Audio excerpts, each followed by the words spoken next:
Hi there, and thanks for joining us on Chicago Tonight, Black Voices. I'm Brandis Friedman. On the show tonight, in the wake of the Supreme Court's decision ending affirmative action, a look at the road ahead for higher ed.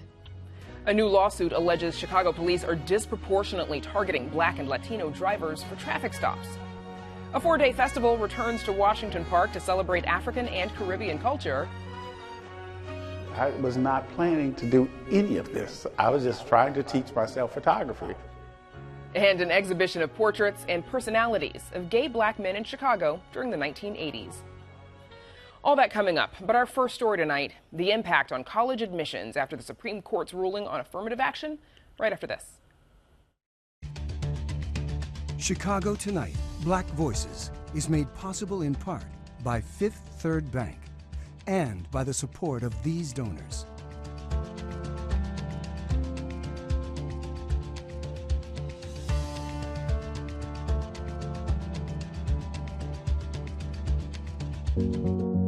At Fifth Third, we believe when diverse voices are heard and empowered, communities are made stronger, lives are made better, and the future holds greater promise for all. That's why we're proud to support Chicago Tonight Black Voices. Together, we can make a difference. Together, we can drive change.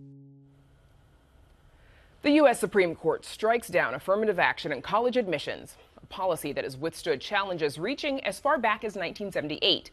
In her dissent, Justice Ketanji Brown Jackson called the decision a tragedy, saying, quote, "With let them eat cake obliviousness today, the majority pulls the ripcord and announces color blindness for all by legal fiat.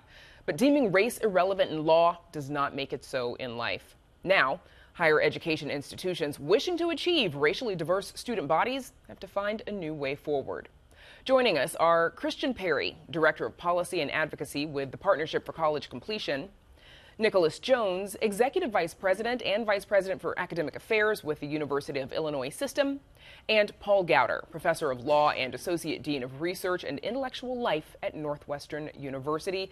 Thanks to all three of you for joining us. Paul Gowder, I want to come to you first. Please give us a little history, if you would, on how affirmative action came to be and what it's intended to do. So the court started, as you said, in the late 70s, and then, ultimately in the early 2000s, articulating this theory according to which, even though supposedly the 14th Amendment requires that the state not engage in action that is, conscious of race, according to the dominant doctrine that we have, that you can do so if the state has what's known as a compelling interest for doing so. And the court argued, and until yesterday, really seemed to be solidly accepting the idea that educational diversity is a compelling interest. That is, that the idea of having an educational environment that includes people from all kinds of backgrounds, and particularly from racial groups and other groups of people that are underrepresented in colleges and universities, is a compelling interest justifying the attention to race. And the idea, no, go ahead. Well, so I wanted to get some of the panelists in here because we just heard a little bit of what Justice Ketanji Brown Jackson said in her dissent. But here is what she said specifically about the carve-out for military academies. Quote, "The court has come to rest on the bottom line conclusion that racial diversity in higher education is only worth potentially preserving insofar as it might be needed to prepare Black Americans and other underrepresented minorities for success in the bunker, not the boardroom." Christian Perry, what does that tell you? Well, as a veteran, Navy veteran, 13 years, it hits my ears quite interestingly, the fact that the Chief Justice could carve out for distinct interests, is what he called it, for military institutions, and say that that's good for our men and women serving in uniform, but not good for the likes of our elite institutions in the country. I think it's hypocrisy at the least. Nick Jones, this ruling, of course, was not necessarily unexpected, right? We all saw which way the court had begun to lean. Does your institution, University of Illinois, do you all have plans in place for how to move forward from here in order to maintain a diverse student body? Yes, absolutely. As you note, we've been anticipating this outcome for some time. The University of Illinois System's core beliefs remain unchanged. There's been a ruling.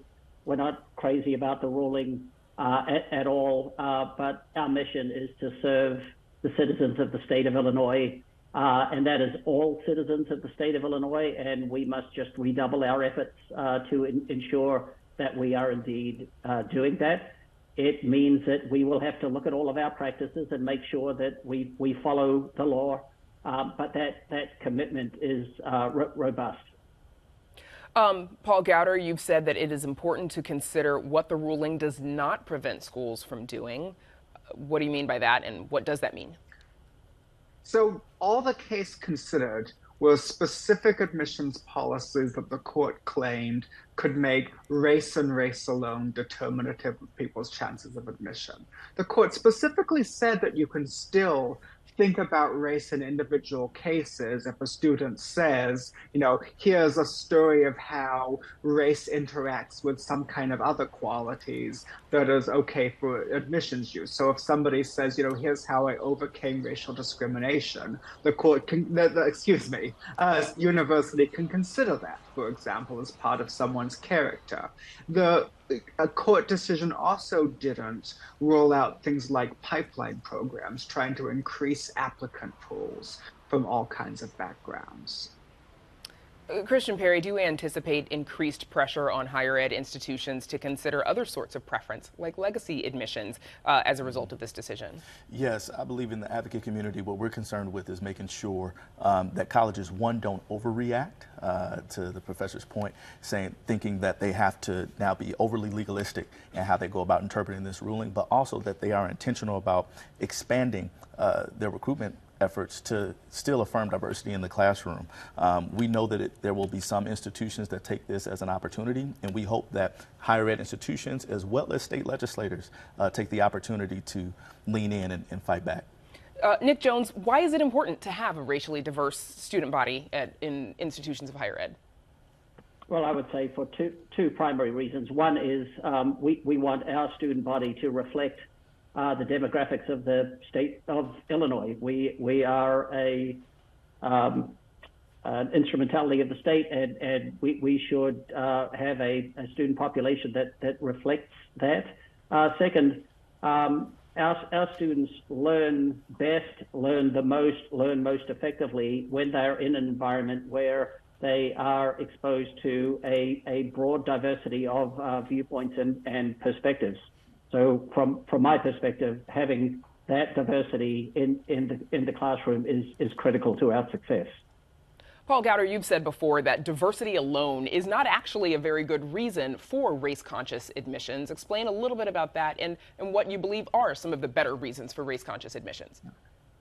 So one of the founding members of the research program of critical race theory explained many years ago that what the diversity rationale does is it places inclusion of people of color and conditions it on their presence being in service to those who are already included, that is, whites and other economic and social elites. And realistically, what the real issue is that there are continuing consequences of government discrimination. The government participated in the residential segregation that leads to people of color being disproportionately located in communities with under-resourced schools, having essentially starting 20 feet behind the starting line in many cases. And what affirmative action rightly can do is, one, rectify that as a matter of justice, and two, also allow universities to identify students who have just as much ability as the students who started with the advantages. Chicago native Patrick Continue, sorry, go ahead. No, it's identify students who have just as much ability and ensure that that ability is available to be nurtured. Nick Jones, I see you nodding your head a lot. What can the University of Illinois do to continue to ensure that diverse student body? Well, I very much appreciated Paul's metaphor there about starting 20 feet behind the starting line. And I think our focus is on bringing students to the University of Illinois whom we believe can successfully graduate from our institution. This challenges us to think a little bit differently about how we do admissions, not view it as a process of thresholding and presenting barriers to entry, but focusing on ensuring that we are identifying those talented people that Paul referred to, and ensuring that they have the support that they need to be successful. And that's what we're absolutely committed to doing. Christian Perry, we've got a couple seconds left. How do you think this ruling might impact the diversity of the pool of applicants as well as those who are admitted? I think that if higher ed institutions and state legislatures aren't vigilant in making sure that they're making those barriers less so, students like myself, African-American student who went to a predominantly white institution, who would not have had the confidence to lay out the barriers that I've had to overcome as a black man in this country, even at 22, I think we have to be innovative and we have to be determined to ensure that all those barriers are eliminated and that we're trying to make our classrooms as diverse as possible. All right, that's where we'll have to leave it. My thanks to Paul Gowder, Christian Perry, and Nick Jones for joining us. We appreciate it. Up next, an exhibition of portraits and personalities at a gallery in Lincoln Park.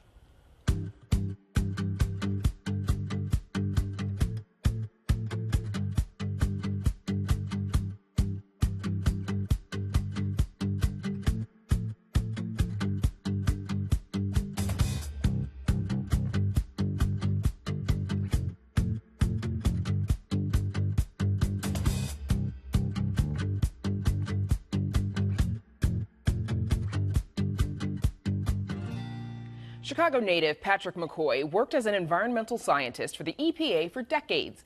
In his free time, he documented the environment around him, taking pictures every day during much of the 1980s. An exhibition of his photographs offers a reminiscent look at gay black men in Chicago during that pivotal decade and a window into a community that's often been overlooked and stereotyped. Nick Blumberg has the story. Patrick McCoy grew up around pictures. His father was a painter and a photographer, but Patrick... I didn't really want to become a photographer and work with all of the little dials and so forth. Still, he liked taking pictures, working with a simple point and shoot through the 60s and 70s. And one day, one of my friends who worked at Helix camera store, he said, you need to step up. McCoy got a good 35mm camera. He didn't want to take classes, so he made a deal with himself. To carry the camera with me every day, and every day I was going to take at least one photograph. McCoy carried the camera around his neck everywhere, biking from his home in South Shore to his job in the Loop. When I would go through all the different neighborhoods, invariably somebody would holler out to me, hey, take my picture. Oh, and that was part of McCoy's deal with himself too, that he'd take a picture of anyone who asked. At night, he'd develop them and carry them in his backpack the next day. I would see some of those same people, and I would just give them their photograph. And it was like they were blown away. McCoy got to know people, often taking their picture multiple times. Many of them were regulars at the Rialto Tap in the South Loop. We used to call it the Star Wars bar because it had that look where there's all these kind of crazy people in there. Everyone from people living in homeless shelters to downtown businessmen to drag queens. The crowd was mostly gay black men.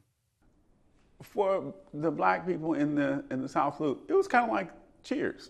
McCoy never posed his subjects, allowing their personality to shine through. The beauty of black men that is beyond the prejudices and the stereotypes that have been promoted over the last 100+ years. It's a slice of black American male life that we don't see in art. You don't typically see them in museums. Artist Juarez Hawkins curated the show. She's known McCoy for decades and helped him whittle down some 1,500 snaps to the 50 or so now featured. Themes started to emerge. The guys on the bikes, the idea of black men at leisure, definitely the hair and the fashion, because that in the 80s was really just nothing short of spectacular. But as the 80s gave way to the 90s, McCoy felt less safe carrying his camera everywhere. Crack came into Chicago, and AIDS was taking a heavy toll. There are people here in this little small selection of my photographs that were really dear to me, and they succumbed to the disease. McCoy says seeing his photographs displayed like this comes with nostalgia and sadness, but also a sense of pride in what his work captures. Seeing such beautiful imagery of that time period from a black perspective. This is just beautiful to me. For Chicago Tonight Black Voices, I'm Nick Blumberg. Take My Picture is at the Wrightwood 659 Gallery in Lincoln Park through July 15th. Just a little bit more time. Black and Latino drivers are being disproportionately targeted for traffic stops by the Chicago Police Department. That's according to a new federal lawsuit filed by the American Civil Liberties Union. The case argues traffic stops by Chicago police surged 600% between 2015 and 2022. And data shows most of those stops were of black and brown residents, with Latino drivers 2 times more likely to be stopped than white drivers and black drivers 4 to 7 times more likely. Joining us now to tell us more are Jose Manuel Almanza, a Marine Corps veteran who lives in Little Village and one of the plaintiffs in this case. Alexandra Block, a senior attorney at the ACLU of Illinois, where she focuses on reform of policing and a criminal legal system in Chicago. Block is the lead attorney for the ACLU on this case. And Eric Wilkins, a resident of Roseland, where he works as a community organizer. He's also a plaintiff in this case. We should also note WTTW News reached out to the city's law department, but a spokesperson declined to comment, citing city policy of not discussing pending litigation. We thank the 3 of you for joining us. Alexandra Block, let's start with you. Please tell us a little bit about the background of this case and how the ACLU got to be involved.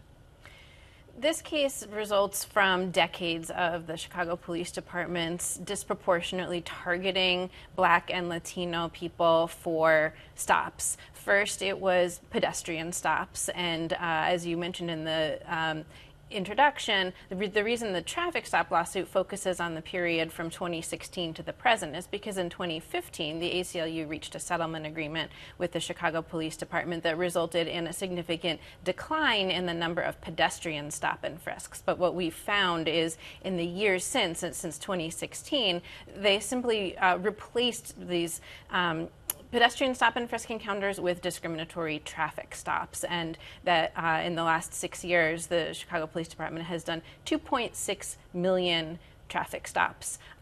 Over 75% of them are of black and Latino drivers. Often not leading to a ticket or a citation. That's right. These are what's called pretextual traffic stops, meaning they stop someone for a really low-level alleged violation, like an expired registration tag or a cracked tail light. But what the police are doing is looking for something else. They are using that as an excuse to search cars and search black and brown drivers for contraband, like guns or drugs. But in 99.5% of these stops, they don't find anything, and it leaves people feeling targeted and discriminated against. Eric Wilkins, you're a plaintiff in this case. You've got experience being stopped by police. Give me a sense of how often you get pulled over and some of the reasons that officers give you when they do that. On average, I get pulled over maybe 3 times a year. You know, the most recent was just last summer where they said they couldn't read my license plates, and then it turned into I didn't signal, then it turned into where's your pistol because you got a FOIA card. Just a lot of BS, just really to search my vehicle. Jose Manuel Almanza, what's been your experience? And when you encounter police officers, what is their sort of attitude? What's their behavior towards you? Yeah, similar to Eric. I get pulled over. First thing, they don't tell me the reason I'm getting pulled over. They never ask for my insurance or registration. They only want to see my ID or my driver license. And oftentimes it feels very hostile and aggressive. Oftentimes they'll approach my car with their hand on the holster and automatically feels that it's just escalating right away. I start getting jittery, start getting nervous. And then when they ask me, why are you nervous? Why are you scared? And it's like, well, why is your hand in the gun? And like, why? And all this, not knowing what the reasons I'm getting pulled over. Same thing as Eric. They know I have a FOIA card, so they're looking for the gun. Telling them I don't have it on me. They want to get me to consent to a search. And oftentimes, I just want to get the situation over with. So sometimes I agree to it, sometimes I don't. But at the same time, it never results in a ticket, never results in an arrest. They never find any illegal guns, any drugs or contraband, and they let me go. And that happens several times a year, and it just gets frustrating and feels a sense that we can't move around the city freely without being harassed. Alexandra, has the police department, have they offered any explanation as to why there is this disparity in the number of stops for black and Latino residents versus white residents? No, and every year that the Illinois Department of Transportation publishes statistical data on the racial and ethnic disparities. The ACLU has called on the Chicago Police Department to try to explain and justify, and we've never seen such a justification. We've heard public statements from former Mayor Lightfoot, former Superintendent Brown, claiming that they're doing these traffic stops to combat crime. But what we show in this lawsuit is that it's an ineffective way to combat crime, that almost none of these traffic stops result in an arrest. They don't even result in traffic tickets most of the time. They're finding weapons in 0.005% of the traffic stops that they are doing, and so it's not making the city safer. In fact, it undermines public safety because, as Eric and Jose Manuel were just explaining, it leaves people feeling targeted by the police and unwilling to cooperate in the future if they need police protection. And earlier you mentioned the reduction in investigatory stops after the CPD agreed to curtail the use of stop and frisk, but the data shows that at the same time or shortly after that, there was a surge in the number of traffic stops. Eric, what kind of impact do these mass stops have on the community and the relationship with the police? Well, I mean, the bottom line is it makes us feel like it's us against them. You know, similar to the days of old where you had your overseer on the plantation, they're the overseers out here, and I was taught really just to, my dad would say, hey, just say yes sir, no sir, and let them do what they're gonna do. But that makes the community mad. And you know, I'm a grown man. I have kids that's coming up, 2 black young males, you know, and I don't want to see them go through the same thing I had to go through. Put your hands on the car. When I was in I'm paraplegic when I first got injured, being sat on the curb, you know, then I had to fumble for my wheelchair, and it's just an embarrassment, you know, and the way they treat you, like Jose said, it's just like, man, it's degrading, and it's senseless, and it's not fair, and they don't do the white kids like that, you know, so it's a pattern that continues to go on and on and on to make it feel like it's the norm. Hey, just go ahead, let them do it, so we can go on home, but we don't have to, you know. And I thank Alexandra and ACLU for taking this stand to help us, because it's not fair. Sounds like something, obviously, that you don't feel like you should have to tolerate anymore. Jose Manuel, what do you hope happens as a result of this complaint? A couple of things. One is we want people to know exactly the extent that's happening right now with traffic stops. We went from 85,000 a year to almost 600,000 a year. And we're feeling the brunt of that, and we see the results of it. They're not ticketing us, they're not arresting us, they're not finding anything illegal. They're just harassing us over and over and over again, and it needs to stop. Okay, and you are not asking for financial compensation, but No. It sounds like you want to raise awareness, change in policy. Exactly. That's where we're going to have to leave it. My thanks to Alexandra Block, Jose Manuel Almanza, and Eric Wilkins for joining us. Thank you so much. Thank you. And you can read more about this story on our website. The 30th Annual International Festival of Life kicks off July 1st in Washington Park. The 4-day-long festival celebrates African and Caribbean art, cuisine, dance, and music, and this year the event is merged with the Jerk Seafood and Vegan Festival, so there's even more flavor to savor. Everybody put your hands in the air like this. Chicago, everybody give me the... Yeah, this is our 30th anniversary of the African Caribbean International Festival of Life, under the banner of bringing nations together through music and culture. Of course, this year, our other event, which is the Jerk Seafood and Vegan Festival, will be combined with this 30th anniversary of the Festival of Life. And it will be a grand celebration in Washington Park, which is at 55th Street and South Cottage Grove. Over 50 world music acts will be performing. Rich Omikwan and outstanding entertainers, also Eat Wave. Eat Wave is a veteran R&B entertainer that everybody wants to see Eat Wave. So it's going to be great. We're going to have from the Caribbean and Jamaica in particular. Capleton, he is a top reggae entertainers. Artists from Africa, Belize, throughout the Caribbean, Latin America, and elsewhere. Of course, we're going to have over 30 food vendors. You're going to get a taste of real food taste, so to speak, because you're going to get a real taste of Africa, the Caribbean, and of course, America. Sure. Chicago, don't worry. For the kids, there will be lots of games for the kids, and of course, it will be just a grand moment, like an African Caribbean hut where you really have a good time. This is where we all bring nations together to celebrate as one people. Sounds delicious. The International Festival of Life runs July 1st through 4th in Washington Park. You'll find tickets and ticket information on our website. And that's our show tonight. Be sure to check out WTTW.com/news for the very latest from WTTW News. Now, for all of us here at Chicago Tonight Black Voices, I'm Brandis Friedman. Stay healthy and safe, and have a good night.